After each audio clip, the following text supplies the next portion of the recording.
Health and education society के द्वारा आरा के एक होटल में करियर काउंसलिंग कार्यक्रम का आयोजन किया गया, जिसमें देश के भावी कर्णधार और युवा छात्र छात्राओं को संबोधित किया गया। सफलता आसानी से नहीं मिलती, इसे पाने के लिए कड़ी मेहनत, समर्पण भावना, दृढ़ निश्चय, अपने आप पर विश्वास करना जरूरी होता है। उक्त कथन हेल्थ एंड एजुकेशन सोसाइटी के सचिव डॉक्टर आदित्य विजय जैन ने कही। उन्होंने कहा कि युवाओं को भविष्य के लिए सर्वप्रथम अपने रुचि और क्षमता के अनुसार विषय का चयन करने की सलाह दी। उन्होंने कहा कि अपना घर, अपना नगर छोड़ने के पहले लक्ष्य निर्धारित कर ले।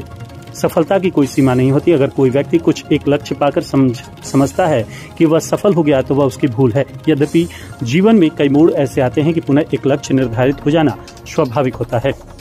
विदित हो कि यह करियर काउंसलिंग कार्यक्रम हेल्थ एंड एजुकेशन सोसाइटी आरा द्वारा खासकर भोजपुर जिले के वर्ग 11 व 12 में पढ़ रहे छात्र छात्राओं तथा उच्च शिक्षा प्राप्त कर रहे छात्र छात्राओं के भविष्य में विषय चयन एवं करियर निर्माण की संभावना पर आयोजित था। इस कार्यक्रम में जिले के लगभग 500 छात्र छात्राओं ने हिस्सा लिया। प्रतिभागियों को सोसाइटी की तरफ से एक किट दिया गया, जिसमें रोजगार एवं स्वरोजगार से संबंधित 300 से अधिक संभावनाओं की सूची के साथ साथ करियर चयन के लिए आवश्यक तथ्य आदि के मार्गदर्शन की प्रभावशाली जानकारी उपलब्ध कराई गई। ज्ञात हो कि इसी सोसाइटी के अंतर्गत ज्ञान ज्योति आवासीय विद्यालय एवं जीनवानी मैनेजमेंट कॉलेज का संचालन होता है तथा समय समय पर स्वास्थ्य एवं शिक्षा तथा समाज कल्याण से संबंधित महत्वपूर्ण कार्यक्रम आयोजित होते रहते हैं। टीसीएस पुणे से पहुंची श्रीमती मोना ने उपस्थित युवाओं प्रतिभागियों को संबोधित करते हुए कहा कि आप अपनी वास्तविकता को पहचाने, अपनी एकाग्रता को चेक करें, अपनी क्षमता को नापें, भविष्य का ट्रेंड चेक करें, अपने भविष्य की दिशा तय करें, साथ ही साथ अपने नगर और जिला में अवसर को चैनलाइज करें। जो शिक्षा प्राप्त करने हम दूसरे नगर या राज्य जा रहे हैं, वैसे ही शिक्षा अगर अपने जिले में ही उपलब्ध हो तो एक पारिवारिक माहौल में शिक्षा पाई जा सकती है। अक्सर देखा जाता है कि बड़े से बड़े संस्थान से पढ़ाई किए हुए व्यक्ति को भी सफलता हासिल करने में कठिनाई होती है। आपके माता पिता व अभिभावक भी आपके भविष्य के लिए चिंतित होते हैं। शिक्षा प्राप्त करने में अनावश्यक समयांतराल अथवा खर्च नहीं करना चाहिए। श्रीमती मोना ने युवाओं को कहा कि अपने नगर में भी पढ़कर सफलता पाई जा सकती है। अग्रेतर शिक्षा अथवा करियर के लिए समय बर्बाद न करते हुए सही समय पर सही रास्ता चुनना चाहिए। ऊंची पोस्ट पाने के लिए एडमिनिस्ट्रेशन आना चाहिए। एमबीए जैसे कोर्स करके तकनीकी ज्ञान के साथ एक अच्छा लीडर बन सकते हैं। सभी क्षेत्रों में प्रबंधन जरूरी है। वहीं मोहम्मद शाहनवाज ने हेल्थ एंड एजुकेशनल सोसाइटी को इस प्रकार की करियर काउंसलिंग कार्यक्रम करने के लिए धन्यवाद दिया। युवाओं को संबोधित करते हुए कहा कि जैसे हम अपने लिए शर्ट पैंट, मोबाइल, लैपटॉप आदि क्रय करने से पहले उसके गुण दोष देखते हैं, वैसे ही करियर का चयन करने के पहले अपने अंदर की क्षमता और रुचि के अनुसार माइंड सेट करना चाहिए। मुंबई से आए अंतर्राष्ट्रीय स्तर के मोटिवेशनल स्पीकर आनंद कुमार ने कहा कि आपके मन, मस्तिष्क, दिल दिमाग में सफलता की आग होनी चाहिए। उपस्थित युवा प्रतिभागियों से कहा कि वर्ग 12 में ही भविष्य के लक्ष्य का रास्ता तय किया जा सकता है। जैसे नरसा शुरू से एक दूसरे को देखकर या अपने स्टेटस को समझकर शुरू किया जाता है और वह लत बनकर ही अपने शरीर को ही नुकसान पहुंचाने लगता है, वैसे ही आजकल युवा पीढ़ी सोशल मीडिया, टीवी आदि में अत्यधिक समय नष्ट कर रही है। अपने माइंड को समझिए। माइंड आपका हथियार होता है। सफल व्यक्तियों ने अपने माइंड को समझा है। भगवत गीता में श्री कृष्ण के द्वारा दिए उपदेश का उदाहरण देते हुए उन्होंने कहा कि आज से हजारों वर्ष पहले ही कहा गया था कि जो व्यक्ति अपने मन को जीत लिया, समझो वही सफल है। मौके पर एचडीएफसी बैंक के मैनेजर निशित पराशर ने युवाओं को संबोधित किया।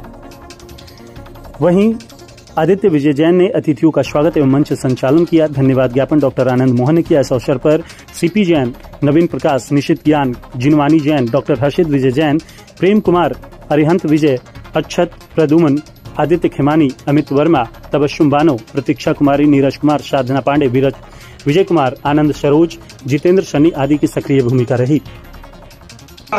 जब आपको जॉब मिलता है, आपको एंटरप्रेन्योरशिप में आप आगे आते हैं, बड़े एंटरप्रेन्योर बनते हैं, इंडस्ट्रीज लगाते हैं, तो आप एक सफल इंसान कहलाते हैं। जब आप जॉब में अच्छा करते हैं तो आपकी अपनी सफलता होती है। आप समाज को और परिवार को कुछ दे रहे होते हैं। तो सफलता का कोई अंत नहीं है। हमें हेलो एवरीवन, से हेलो। ओके, सो यहाँ आज आप लोग आए हैं, तो आपकी एक्सपेक्टेशन क्या है? What do you want to take away from here? Anyone? I need some help. Somebody can pass the mic.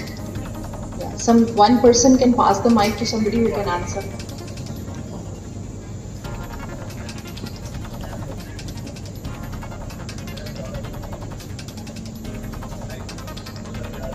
What do you want?